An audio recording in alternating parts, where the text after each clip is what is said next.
போர்டிங்ல wait பண்ணிட்டு இருக்கும்போது தமிழ் சத்தம். பார்த்தா 2 பேரும் தமிழ்ல பேசிட்டு இருந்தாங்க. எங்க ப்ரோன்னு கேட்டா மதுரைன்னு சொன்னாங்க. அப்படியே எங்கேல பக்கம் தெரியும் பார்த்தா ஒரு பையன் ஏறாம் கட்டிட்டு ஃபோன நோண்டிட்டு இருந்தான். பார்க்கவே கியூட்டா இருந்துச்சு. அங்க இந்த ஸ்ட்ரைட்டா கேட் பாஸ் அனௌன்ஸ்மென்ட் வந்தோனே கேட் பாஸுக்கு போயாச்சு. அது வரைக்கும் சம்பவம் நடந்துச்சு மக்களே. நண்பர்களே, இப்ப நான் வந்துட்டு கேட் பாஸ் வச்சு இருந்துட்டு இருக்கேன். அது வரைக்கும் நடந்த சம்பவங்கள் கொஞ்சம் ஒன்று ஒன்றா சொல்றேன் கேளுங்க. நம்ம ஊர்ல தான் பள்ளியில சப்பாத்து கால் வச்சுட்டு போவாங்க. ஊர்ல பள்ளி சப்பாத்தை மாத்தி போட்டு போவாங்க. என்னன்னா ஏர்போர்ட்ல இருக்கிற பள்ளியில சப்பாத்தை மாத்தி போட்டு போயிட்டாங்க நண்பர்கள். அவர் புலம்பி தெரியாது.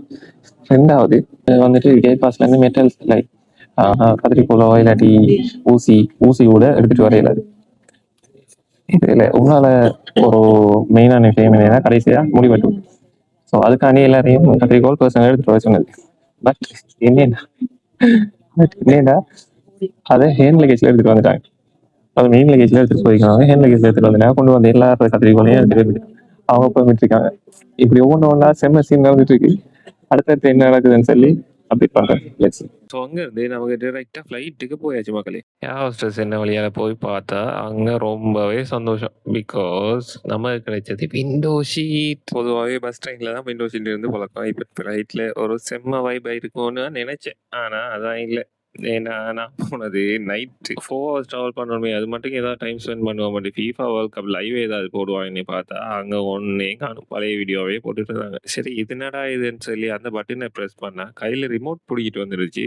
அதை மறுபடியும் அங்கேயே மாட்டிட்டு விண்டோவால் வெளியால் பார்க்க ஸ்டார்ட் பண்ணிட்டேன். வேற என்னதான் இருட்டில் அந்த லைட்ஸ் தெரியறது கூட ஒரு டிஃப்ரெண்ட் வைப்பாக தான் இருந்துச்சு. செம்ம பசியில் இருக்கும்போது ரவல் மீல் வந்துச்சு. அதையும் நல்லா சாப்பிட்டு தூக்குவோம்னு பார்த்தா தூக்கம் தான் வரல. திடீர்னு கண் முழிச்சு பார்த்தேன். ஸ்பெஷல் வாட்டர் ஒன்று தந்தாங்க மக்களே. அது நார்மல் வாட்டர் தான். ஆனால் தூங்காம இருக்கிறவங்களுக்கு தான் கிடைச்சிச்சு. விண்டோ சீட் எதுக்கு யூஸ் ஆகுது இல்லை, இப்படி சப்போர்ட்டுக்கு தான் யூஸ் ஆச்சு. நான் போன டச் ஃப்ளைட் என்னது இல்லை, ஸ்ரீலங்கா டு தோஹா போய் இறங்கிட்டேன். தோஹா டு ஜித்தா ஃப்ளைட் எங்களுக்கு 1 ஹவர் கேப் தான் இருந்துச்சு. டக்கு நான் ஓடி ஃப்ளைட்டுக்கு ஒன்றுக்கே போயிட்டேன். அங்கேயும் பார்த்தா விண்டோ சீட் தான். என்ன செய்யறது, ஒன்றுக்கும் பிரயோசனமே இல்லை.